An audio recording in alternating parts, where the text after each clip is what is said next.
Hey guys, welcome to this week's show. We have a lot to go over from this week. We're going to go over week 4 results. We're going to go over trades from last week. There were 8 big ones. We're going to go over week 5 preview, and we're going to talk about the waiver wire again. So, glad you tuned in.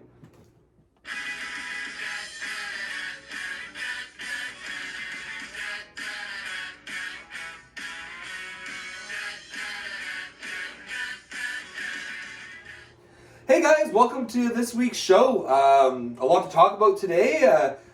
I'm Shane, your commissioner, as everyone should know by now because you sent me money. But also, as always, we have Nick over here. And today's guest, GM of Right in the Plums, Kyle. Right in the Plums. Right in the Plumes, sorry. Right in the Plumes. I'm also accept being called your grace or my lord. Oh. He hasn't earned that right yet. As most of the league, no championships to his name. He came close once. Yeah. He lost to what, Neil? Was it Neil you lost to? Yes. Yeah. You got him, Neil. All right. Well, I guess let's get into it. We have a big week 4 that we're going to recap. Some big matchups. A lot went the way that we thought they would. So let's take a look at these. Yep.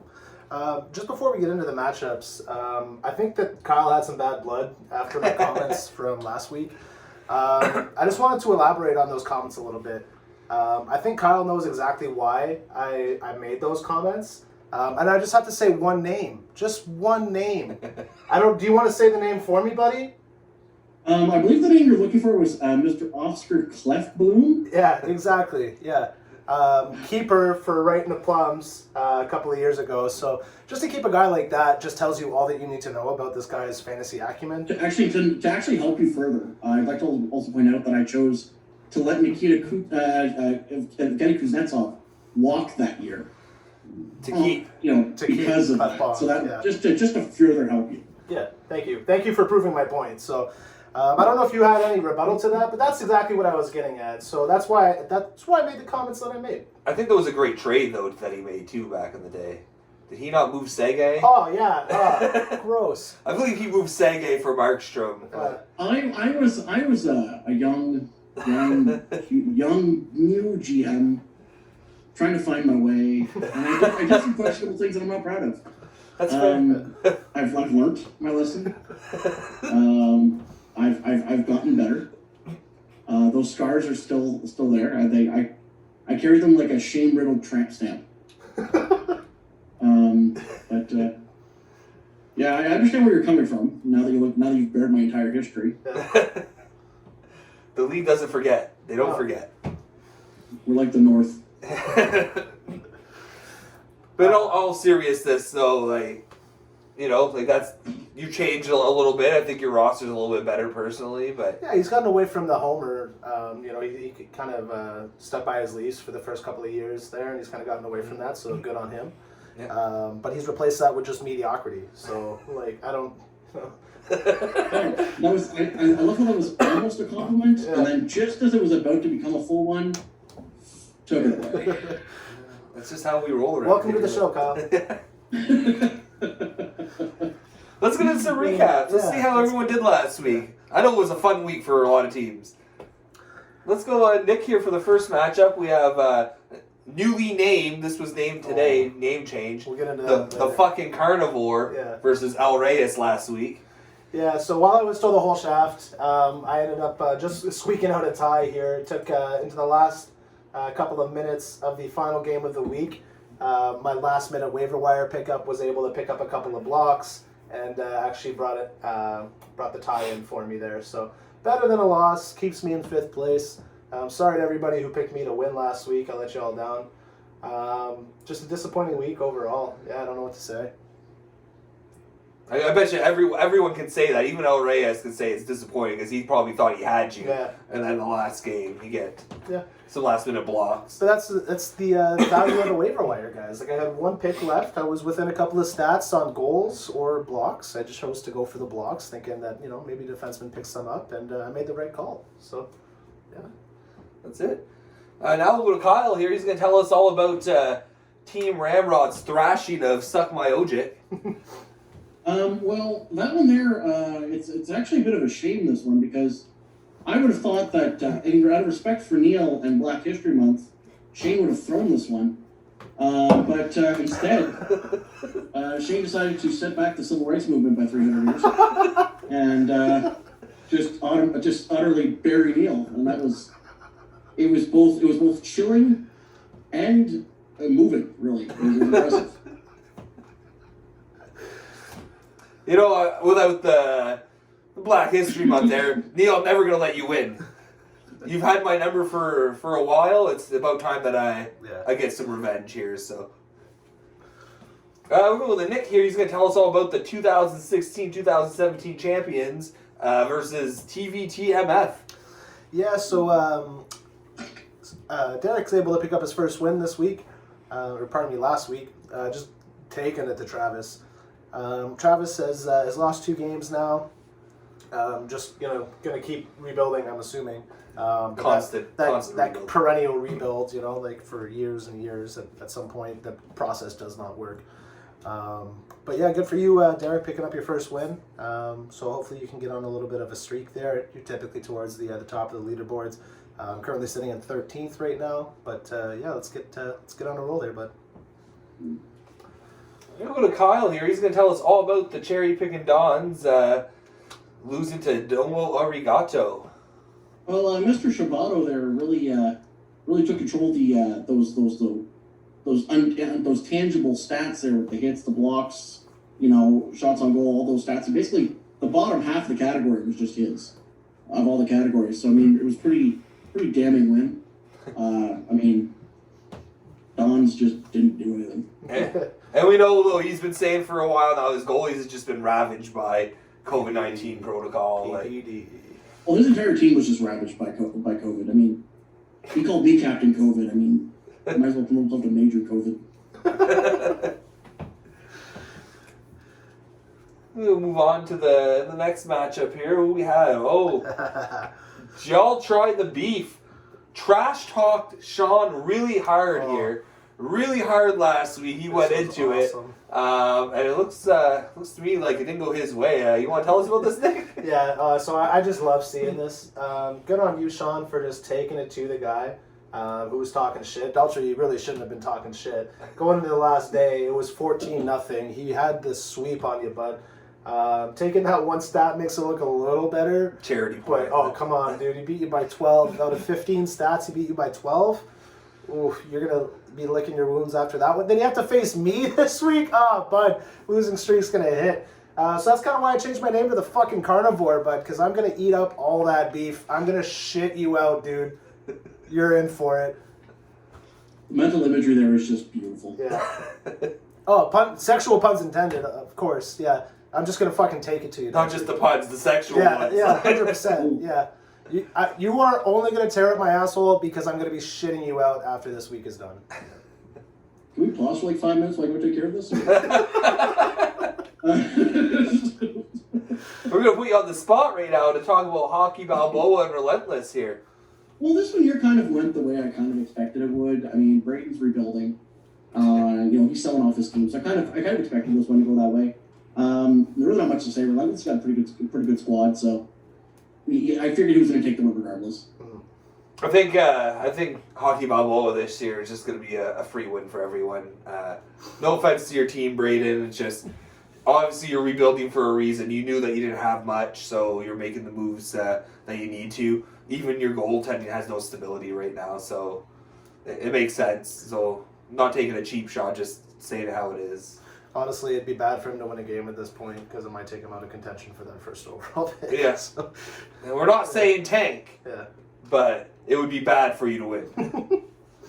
Next we'll have Nick here. He's going to talk about Pacioretty to Rumble, and please don't feed the goalie. Yeah, so Nick continuing on his strong pace, moving up to 3-1 here. Just taking it to poor please don't feed the goalie. He really needs to make some goalie upgrades too. That back end is just looking very thin. 1-3, and I can very much see why.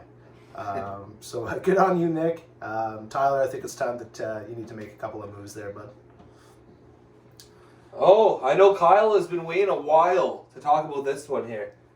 This Yeah. Yeah, so we have him right in the Plums. He took on Saucier Pass or Saucier Pass, whatever one you want. Well, this one here was actually, I didn't think it was going to be this much of a win. Like, I was really hoping for the win.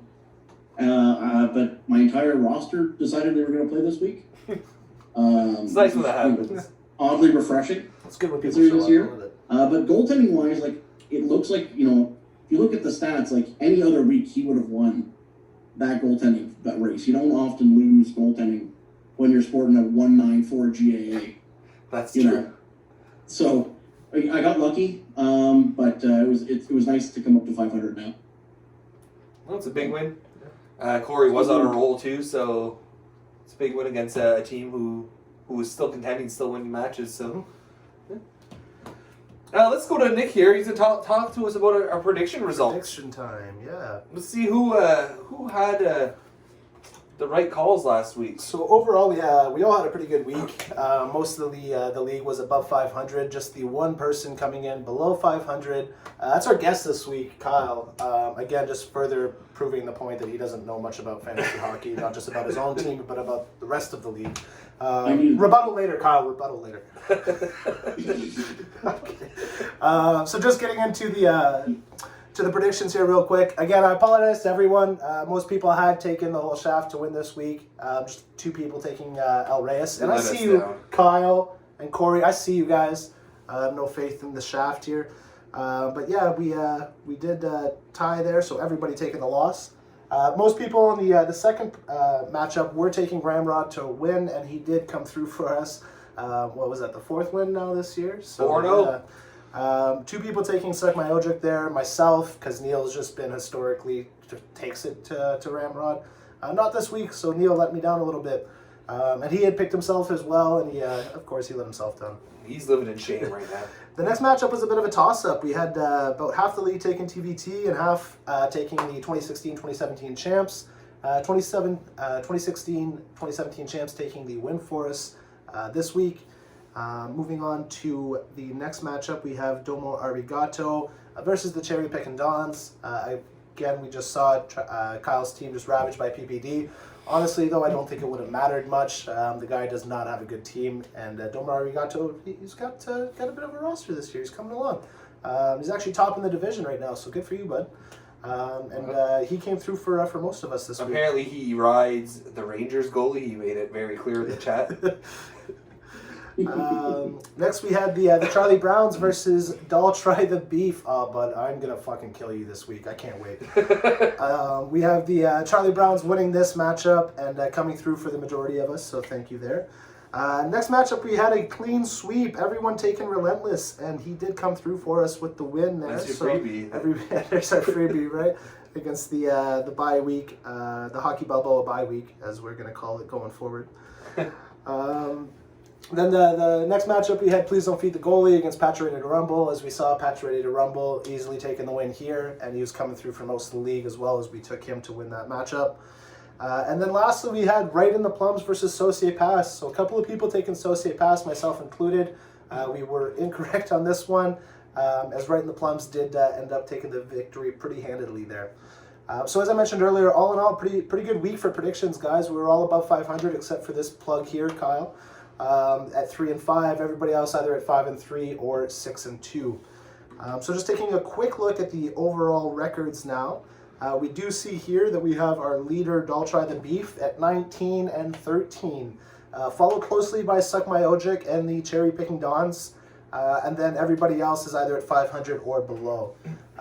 So really not a huge lead, guys, not insurmountable, but Daltry has gotten off to a pretty good start on the prediction front this year. So good for you, Daltry. That's the only front. That's the only front. The only front. All right, I guess. I don't have that and nothing else. Yeah. I guess we were talking about some trades. You would think it would slow down at one point. This was a little bit of a slow week. Only 8 trades. Only 8 in 7 days. But I mean, I'd even count it as 7 because one was reversed by the 2 GMs shortly after. But we're gonna get into the talk here about some of these trades. We'll start with Nick. We'll get the feedback from both of you guys here on these trades. But Nick, I want your opinion first. This one happened between Pacioretty Rumble and TVT. So Nick sent over Gaudreau and Kakkonen and an 18th. He sent that over to Travis for Kyrou, Lankinen, and a 10th. Yeah, this is an interesting one. I think Nick maybe overpaid just slightly, but I think he can afford to with the depth that he's acquired over the draft and through trades this year. A player like Johnny Gaudreau, who was a keeper for a couple of years, right, to be moved here for a goalie and a 10th, like, you know, that maybe a bit of an overpayment. But like I said, I think he really has the depth to be able to make these moves. I really hope that Lankinen does pan out for him. He's been off to a great start this year. I hope it's not just, you know, a flash in the pan kind of thing, and he actually does turn into an established number one. If he does, then this would be a great move for him. And Kyrou, same thing. Very, very good start for the Blues this year. And to not give up a huge amount, like I said, Johnny Gaudreau was a keeper, but he's more of just a scorer. He doesn't really fill a whole stat sheet. And then Kakkonen, again, a young goalie, kind of like Lankinen. You know, I think it's a good deal all around. Good on Travis for being able to acquire a player like that, and good on Nick for pulling the trigger. I think that's what he wanted, right? Travis was looking for a keeper quality player, like around there. So yeah. I think both teams got what they wanted. Yeah, exactly. Kyle, what do you think about that trade? Honestly, like I don't see much wrong with the trade. It's actually a pretty good trade for both sides. I mean, I think it's one where kind of both guys come out of this feeling like they've won. Mm-hmm. So it's a good trade. It's a good fair trade. Good. It's kind of the art of making the deal, eh? Is you kind of got to make the other guy feel like he's won while also feeling that yourself. But I call that the reach around. Give him the good feeling as you're scoring. We're going to go to Kyle for this one first. He's going to talk about his own trade. Pretty big trade. Kyle sent over Couture, Bobrovsky, a 6th and a 9th. He sent that over to Relentless for D'Angelo, who isn't playing. Anderson, the goalie from Toronto and not Washington's third stringer. Sorry, Daltrey. For a 10th and Corey's 16th. Kyle, tell us about this.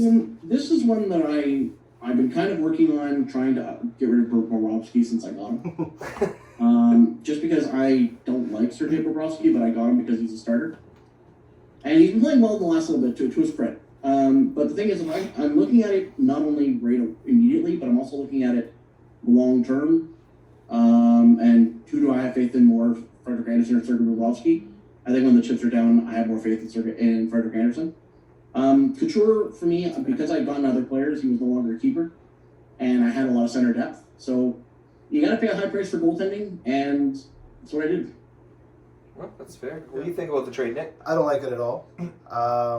Shocker. Yeah, not just because it's you, honestly.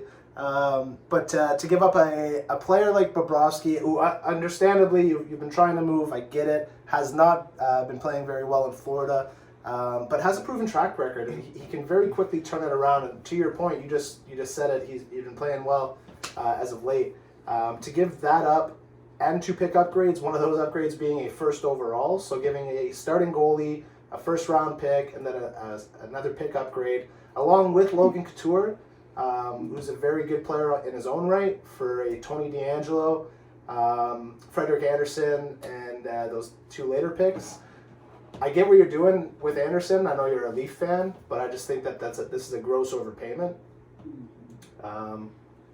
It's just right now. It's hard to get those premium goals, and that's the thing. Yeah, but to look at what you gave up, do you feel like you maybe could have gotten a different premium goalie for less?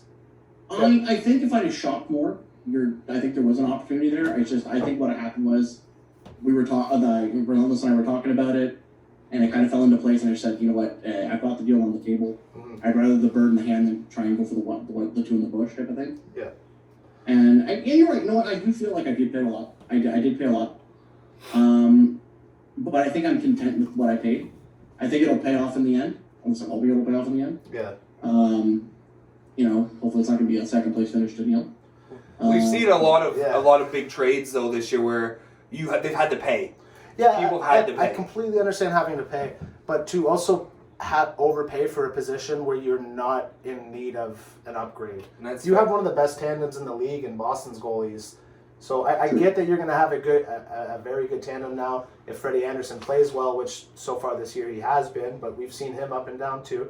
But, maybe I would have used those resources on something else that you maybe needed in your roster, some scoring, something like that, other than, the goaltending position that you already had pretty much locked down. And that's a fair assessment as well. I'll give you that one. Yeah. No, I think I think it could work out for both teams as long as both are happy with what they gave up. But again, I do think that the price was a little too steep for it. But if D'Angelo would have been playing, it maybe be different. But the fact that D'Angelo's just sitting there waiting to be traded, I have a question mark where he's going to end up, what kind of system he's going to end up in. He's an offensive defenseman, and if he ends up in a defensive system, then he's maybe not going to put up the same points that he did in New York. He doesn't really get the grinder stats for you. Plus, I just love Logan Couture. But he's underrated. To Kyle's point, though, this could really go in his way if Bobrovsky just completely tanks. To pick up a starting goalie in Frederik Andersen for essentially Couture and a sixth, then that's not terrible. And we know... I'm also banking on Florida being Florida. Yeah. They're not a defensive team. Right now, things are going well for them, which means, inevitably, they've got to end it. I'll be honest, I really didn't look at this trade until today, but I think that this is a really big trade, looking at it now. Like, this is going to have some big implications in the league. And good on Relentless, he wasn't keeping some of these players. He wanted to accumulate some draft picks, right? Yeah, exactly. So, and he didn't really lose out. He still has a good goalie in honestly, Bobrovsky. If Bobrovsky just turns it on this year, you might end up keeping Bobrovsky. Same thing with Couture. Like, this guy could be a keeper-worthy forward as well. Like, I really like Logan Couture. Have for a long time. I think he's underrated. I kept him for 2 years. So. I know you did. I've been trying to get him he's for a couple of years. Yeah. Honestly, though, San Jose is just such a crapshoot. It's hard to know what's going on with them, right? Next deal, we'll start with Nick here. We have Charlie Brown's sent it over. I don't even know how you say it. Is that Skychi? Shea? Yeah. I don't even know how you would say that. But in the 9th, to Relentless for Fault, and an 11th.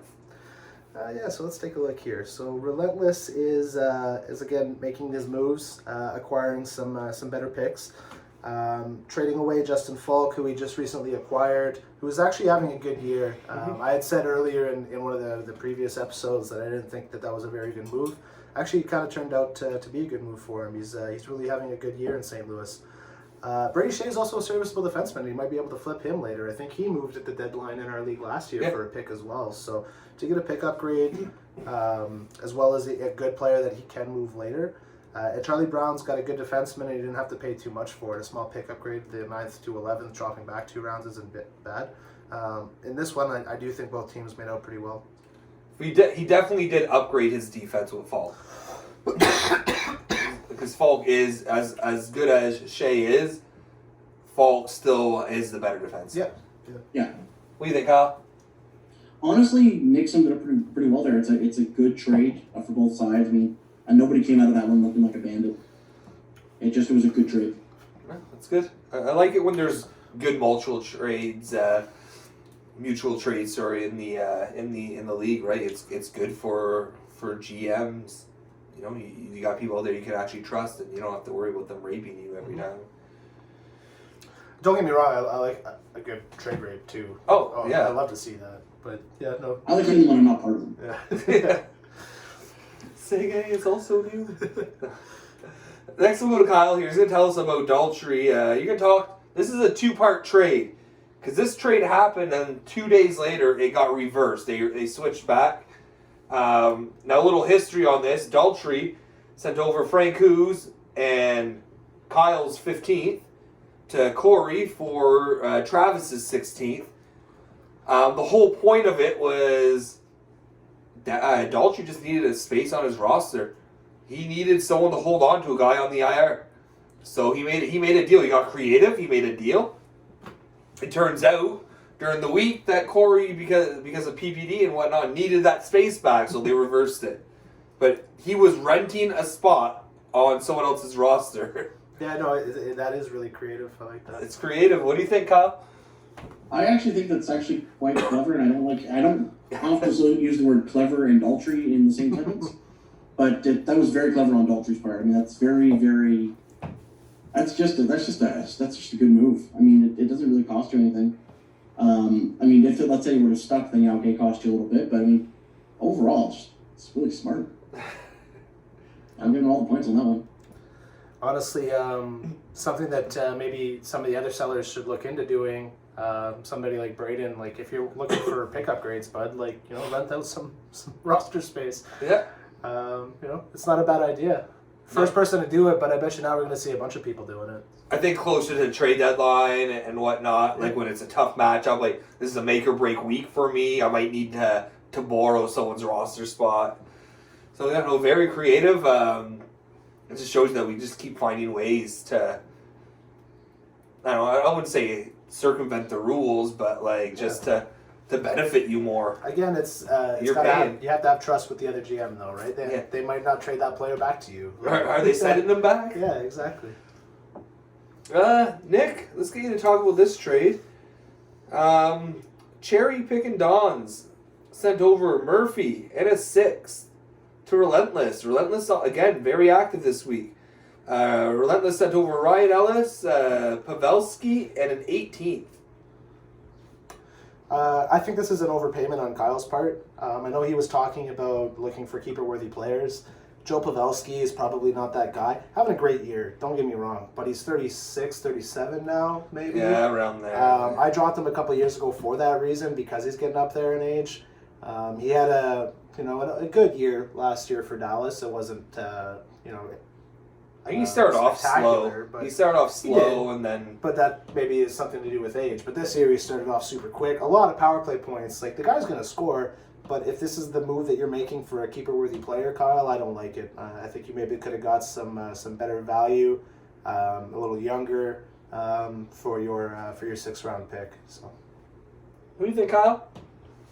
I'm afraid I actually got to agree with Nick on that one.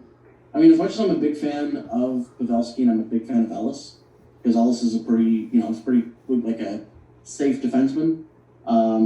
Just at that first, Plus, I don't see Pavelski being a keeper. So I think it's an overpayment. I mean, if it works out for him, I hope it does, but it doesn't seem that great on the numbers. even if it does work out for him, how long is it going to work out for him? A year? Maybe 2 at the most, Well, it depends. Maybe Pavelski becomes a new Gordie Howe. Just plays till he's 50. To your point, though, about Ryan Ellis, I think he's an excellent defenseman, and I think he's an excellent NHL defenseman. I don't think he's a good fantasy defenseman. I think that he puts up a lot of stats, but he's not spectacular in any one stat.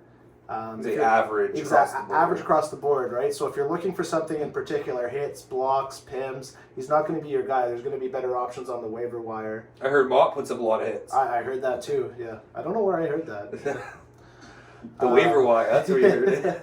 But he's kind of like one of those, Mark-Edward Vlasics that we always talk about. One of those types. They're they're good because of their position. Yeah, exactly. They're so good with their stick. They're in the right spot. Slavin, stuff like that. I think Ryan Ellis kind of fits into that group for me. Mm-hmm. Kyle, buddy, what do you think of this one here? Relentless again, very active. Sends Malkin 7th and my 10th over to Corey for Sege a 12th and Daltrey's 14th. Sege, my old friend. Honestly, I don't have a lot bad to say about this trade. Malkin's kind of on the schneid right now. Don't feel bad about saying good things either, though. I don't know. I don't really have much to say bad. I just don't have much to say good. It's one of those trades. It's kind of, I don't know. The pick going the other way for Malkin and Sege, the 7th being moved, I think that's a little bit steep. But otherwise, it's. Let's keep in mind he got a free 6th with Malkin too, though. A free 6th. When he originally acquired Malkin this year, Relentless. Yeah, earlier in the year, Kyle. He traded Brady Tkachuk for Malkin and a 6th. So I'm sure he can afford getting rid of the 7th. And I think his mindset was like, I want Sega, I want a keeper, bona fide player, right? So that's exactly what I was going to say. So he's been pretty vocal about trying to acquire those keeper-worthy players. To get somebody like Tyler Sege for a 7th rounder, I really don't think that's too bad of a move. You're probably not going to see Tyler in the 7th round if he goes back in. If you're going to be keeping him, which I think would be a smart move, he's going to put up a lot of offensive stats for you and a couple of grinder stats as well. Malkin on the decline. Corey's probably going to be able to move him. Like somebody, just for name value, somebody's going to go out there and want to get Malkin, you know. So big game player. Yeah. Big game player. So to acquire Malkin and that 7th rounder, again, we're not going to know what he's going to turn Malkin into. Maybe he keeps him, but I can definitely see him trading him. I think that both teams got what they wanted here. To Kyle's point, it might be a bit of an overpayment for a name like Malkin in that 7th for Sege, but I think that Sege is going to give Relentless exactly what he wants. So. I think that's a challenge too for the new GMs in the league, right? They're coming in, they didn't draft any of these keepers. They're taking over what was, for the most part, a failure from a previous GM, right? They want to put their own mark on that team, right? Exactly. They want to create their own identity. So I think that's part of it too. Is a challenge. He wanted to get someone he felt would be with his team for a while, and that's where he went after Sege. Yep. So we have one more trade. We're gonna go to you, Nick, for this one. We got Mr. Chibato sending off one of his senators and a 13th to Hockey Balboa for Lawton and Neil's 16th. Not a big trade here. A couple of later picks. Hockey Balboa acquiring a little bit of a pick upgrade. Domaro Igacho getting rid of one of his senators. Josh Norris is probably going to be a good player just in a couple of years. I don't think he's got a whole lot of fantasy value right now. Where Scott Lutton does a little bit, on the other hand, he put some of those grinder stats. He had some secondary scoring for that Flyers team. Definitely not going to be a prime option for the Flyers, but does put the puck in the net a fair bit for a guy who plays 3rd, 4th line minutes. So all in all, I think it's a good trade for both teams, but it's not really a big trade by any means. Honestly, I watched a couple Flyers games last week, just because they had fantasy implications, and Lawton was all over the place. Yeah, no, he's been where the puck is. So I've been watching that guy since he played for Canada at the World Junior team for the World Juniors. 5, 6, 7 years ago now. If he keeps doing that player, though, he's gonna bring some value. So. Yeah, it's just they have a pretty top heavy top 6 there, so I don't think he's getting into those minutes. Mm-hmm. But whenever he is on the ice, he's definitely noticeable. So. Kyle, what do you think about it? Well, I think, unfortunately, sorry, I just lost my place because I actually had something clever to say, which is shocking. Unfortunately, I have to say that Hockey Balboa won that trade pretty handily, just because Scott Lawton got put on the COVID alert list the same day that he got traded. He was traded at 11-12 and then put on the COVID alert list at Newton. Less than an hour later. So there's that. So for me, I think of God's laughing. I think that whoever that was a loss there. Also, Lawton. Lawton healthy though does very well fantasy wise. He also does pretty well with Philly because he's kind of like a dog on raw meat. Yeah. So. That's just timing wise, it sucks. That's why I'm going to say, Balboa wins it just because he's getting rid of him while he's going to be out of work for a little bit. Now, to Daltrey Sr.'s defense here, he needed to get rid of some of these senators, and he took advantage and got something that he can use later on for a senator he probably shouldn't have on his roster. He took our advice. He got rid of most of the senators that he didn't need. Right, you kept the Chuck and Shabbat, and that's the only 2 you really need. Yeah. Everyone else on Ottawa is questionable at best. That includes Strudel there, Daltrey. We're going to go to the waiver wires, guys. Last week we didn't have time to talk about this. As you can see, it was an hour long last week, and it was pretty action-packed here. We had a big panel, and there was some drinks involved, so a lot of chirping.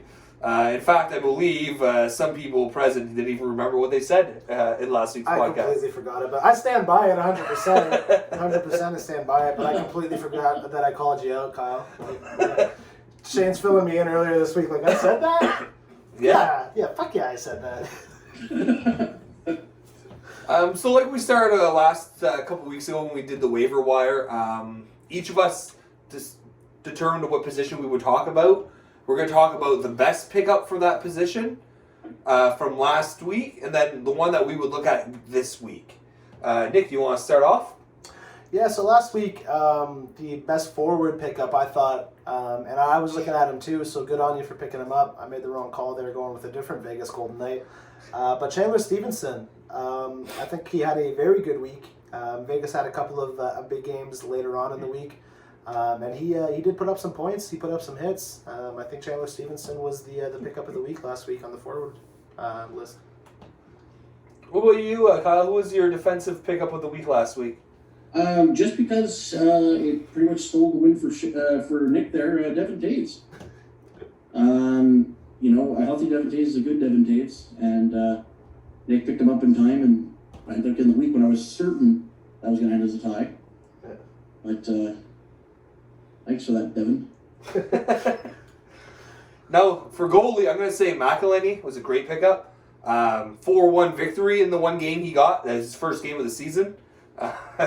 Playing again tonight, too. He's playing again tonight, so I believe he was probably dropped, though. You don't really keep Tampa Bay's backup. They don't get a lot of ice time. Even back-to-back games this year, he hasn't really been playing. I had him for a little while last year just because I had Vaz, right? So I was running the tandem there, but he plays so little, it just felt like a waste. So like, I'll forego that one game every 10 or 12 days that he gets, kind of for an extra roster spot. So yeah, exactly. It's not worth holding on to someone who plays. Some tandems are worth it, some just aren't.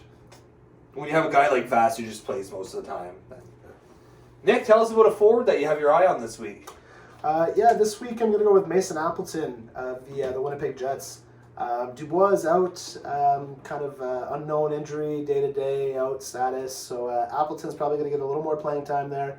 They got 4 games this week, and kind of like Scott Lawton, he is like a dog on a bone out there.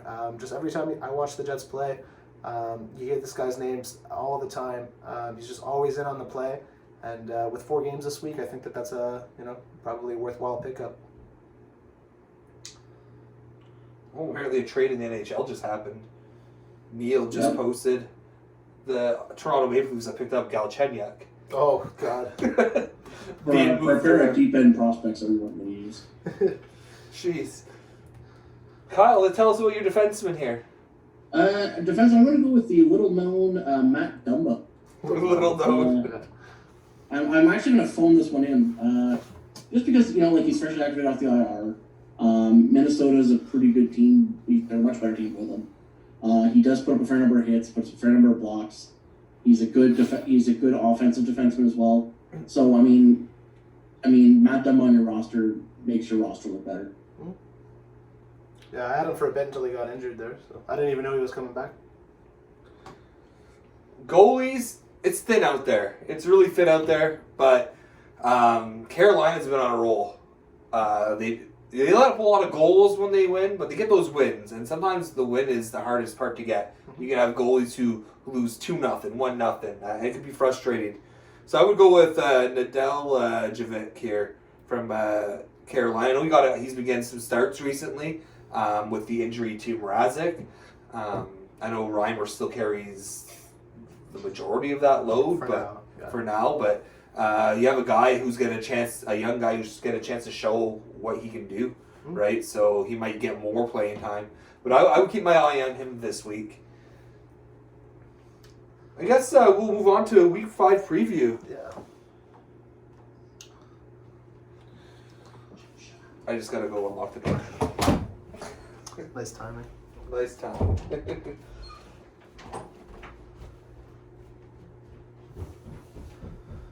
All right, guys. So we're recording this currently just a little after 7 on Monday evening. There was actually an afternoon game today. Kind of weird, probably because of the holiday. So we actually already have some scores this week. We're still going to do our predictions. I don't think one game's worth of scores is really going to change too much. I'll just wait for Shane to get back there before we get going. He's sneaking out the door.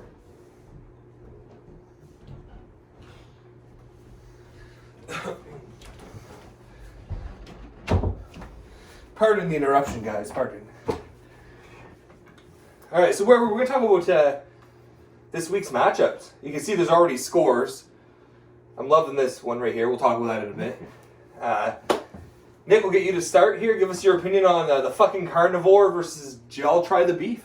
Yeah, so as I've alluded to several times throughout this week's episode, I'm just gonna fucking kill you, Daltrey. Just to give y'all a little context, I woke up to a message this morning. He was sliding into my DMs. Hey, buddy, good luck this week. We're not fucking friends this week, dude. This is the fucking Thunderdome. You just stepped into it. Don't slide into my DMs with that fucking weak shit. Are you kidding me? I thought you were a changed man. That's fucking old Daltrey right there. That is soft, spoiled beef. And I'm just gonna fucking take it to you, bud. So yeah, fucking Carnivore is gonna win this week. Kyle. Yeah, I don't think this one's actually going to be all that tight. I don't think Daltrey's going to end up pretty tight either. I think he's going to end up pretty loose. Yes, he is. No, I'm going to have to agree with you guys. I think Daltrey's going to get fed this week. I don't know. I kind of hope that Patrick Kane takes it. I was going to say, Patty Kane and the Carnivores, buddy. We're coming for you, Daltrey. That should be your team day. Patty Kane and the Carnivores, buddy.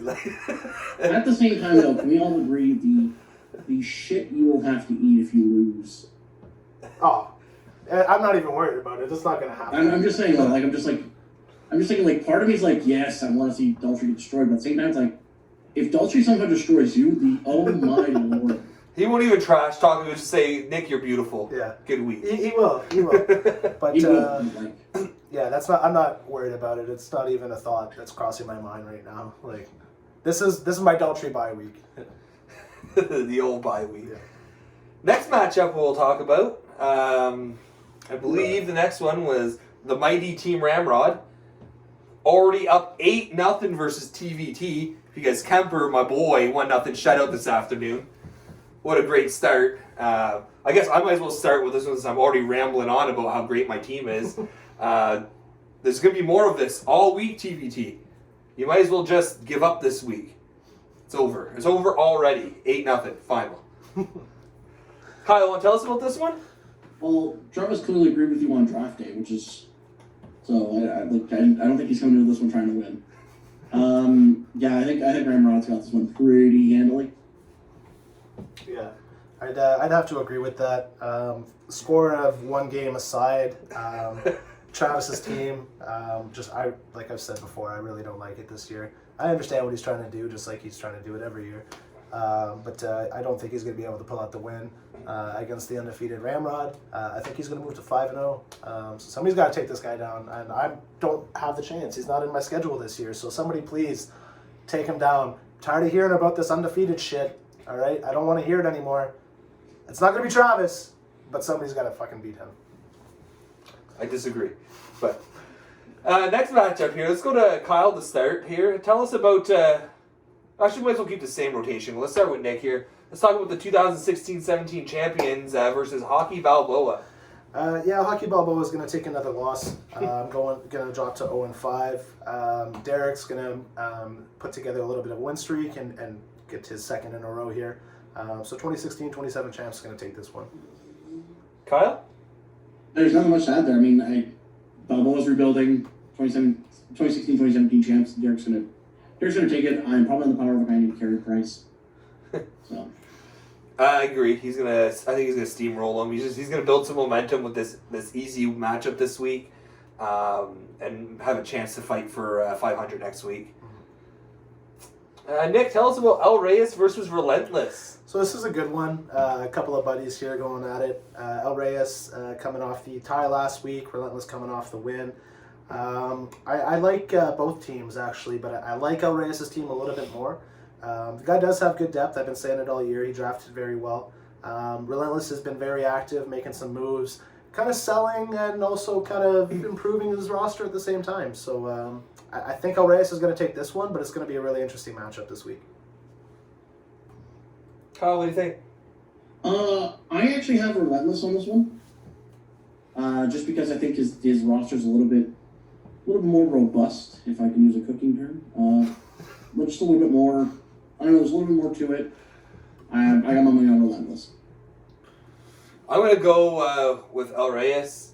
I just really like his team. I do think it depends on if his Canucks show up, because the Canucks are a bad team, but. I think that's where his superstars are. It's interesting because Makar's injured right now, so it depends on how long that lasts. That might hurt him. But I still think he has a better roster. I think it'll be a close series, though. Cherry Pickin' Dons versus Please Don't Feed the Goalie. Tell me about it, Nick. So this is not going to be a good matchup. A couple of bottom feeders here. Very weak team for Kyle, those Cherry Pickin' Dons. Just a bunch of plugs there. As I mentioned earlier, Please Don't Feed the Goalie. I think he needs to make a couple of roster adjustments if he wants to get competitive. It's going to be Please Don't Feed the Goalie, I think. But all in all, just a couple of bottom feeders going at it, so who gives a shit, to be honest. Kyle. I'm gonna vote with my fellow namesake here. I'm gonna go with Kyle. But it's like the pick between two terrible teams. It's like, which one's better, syphilis or gonorrhea? Like there's no real winner in this one. It's like winning the gold at the Special Olympics. Like, yeah, you won, but did you? Yeah. But at what cost? I'm gonna go with Kyle. I think with Jersey having games scheduled this week and Pittsburgh having games scheduled, he's going to get some goalie starts, which he desperately needs. And hopefully for him that's enough. But I have faith that his goalies can maybe outshine Please Don't Feed the goalies this week. And oh, yeah, I have no doubt about that. Maybe steal him a win. He's long overdue for a win. Now, this is one I think is interesting because going into this, I would not have thought that Domo Arigato, Mr. Chibato, would be at 3-1. But he's taking on Saucier Pass. So what do you think, Nick? So I think I'm going to take Domo Arigato on this one. I've asked for him to prove to me a little bit of consistency, and he has. This guy started off the year 3-1. He's making some good trades, finally getting rid of those bum Senators, and it's really paying off for him. Sociopaths, on the other hand, kind of in the same boat as Relentless, making some seller deals, but also at the same time trying to improve his team for this year. So I think it's going to be a good matchup, like Shane said, but I think Domo's going to pull out the win just because he's actually active this year and he's got a good roster. What do you think, Kyle? I think Sociopaths is strong goaltending wise, but I think Domo Arigato is just better in all the other categories. So I think it's not going to be a blowout, but I do think Domo Arigato got this. Kind of agree. I think Domo Arigato, he's been riding his goalies lately. He's been bragging about the Rangers goalie. And honestly, the Rangers started playing better, so that will definitely help him. I think he's going to take Corey down this week. Nick, tell us about Pat You Ready to Rumble and the Charlie Browns. This one is going to be a good matchup. So we have the third place team against the fourth place team here. A couple of heavy hitters. I've said all year that Pat You Ready to Rumble's got a good roster. I've said the same thing about the Charlie Browns. I think that this one's going to go to Pat You Ready. I really wish I had the chance to look at the actual stats of this matchup, how many games each team has and whatnot. But just off my gut, I'm going to go with Pat You Ready to Rumble on this one. What do you think, Kyle? I think Charlie Browns has got it only because if I'm looking at the number of games both teams have got to play this year, of like the number of games played, it's huge on Charlie Brown's side, 54-43. Wish I'd known that. That's what I was just pulling up. Can I change? You can change now, it. now that I know the actual number, with that many games, I'm going to go with the Charlie Browns then. Yeah. That could be deceptive, though, because if Nick hasn't started his lineup for the whole week, you might see those boosts. No, absolutely. I was going with the Charlie Browns. just I like his goaltending better. Yeah. You know, and nothing against Nick's goaltending either. Nick has great goaltending, but I think Binnington and Hellebuck are just a better duo than what Nick has. Offense wise, I think it's a wash. I think they cancel each other out. I think this one could really go either way though. Like you said, it's two perennial contenders who just are going head to head this week. I think we have one more matchup to preview. Yeah. I guess we have Neil of Suck My Ojek. Mephisto. Versus Right in the Plums, our guest. Tell us, Nick. So yeah, I think I'm gonna go with. Oh man, I've ragged on both these guys pretty hard in the past. This is tough. Just which one do you want to rag harder? Yeah, Neil really let me down last week. I really thought he was gonna come through and beat you. He did exactly He's what we thought. He's 1-3. You know, he's like second last right now. Kyle's coming off the win, 2-2. I hate to do it, I really do, but I think you're gonna win this one, Kyle. I'm going to agree with you. I know. I'll give you a minute to get over the shock on that one. Just because I want to win. No. Some in-depth analysis there. Yeah. No, I think if you look at it on the whole, I think my offensive players are better than his. I'd also say my goaltending is better than his. So I think just on the strength of those 2 points, I think I got it. That's fair. I really do want to say Neil this week, but I'm not going to because I don't think he has anything in nets. I just seen it firsthand. Like his player, his skaters are fine, but his goaltending, like I don't know, Saros hasn't been playing well. Like Nashville just kind of a joke right now, in my opinion. But yeah, Hart, they haven't really been playing, so I don't know. I think Kyle's gonna take it this week. Hate to say it. Sorry. I do hate to say it. I mean, I can say that about any of our guests. So. Say that about this guy every time. So, do you guys have anything you want to add before we cut this short here? Fuck you, Dolce. Oh shit! Wow, that was gentle. From the bottom of my heart. Fuck you. You're beautiful. Kind of happy Dolce doesn't have a car, because I have a feeling like Nick would cut his brake wire at work. Any last closing words, Kyle? Just a pleasure to be on the show. It was nice. I didn't get as hard of a beat up as I thought I was going to. Got a little bit of one, just a little bit of a tan hide, but I'm pretty good. And yeah, it was nice. Hopefully next time I won't have to do this immediately after work, and my brain can be 100% because almost always we do this Sunday night. Just it didn't work last night. Yeah. So I want to thank you though for being part of it, Kyle. Thanks for joining us. As always, Nick, thanks for everything you do for the podcast. Nick's our technical expert around here. But yeah, thanks for watching, guys. Good luck this week, and we'll talk to you next week when I'm 5-0. See you guys.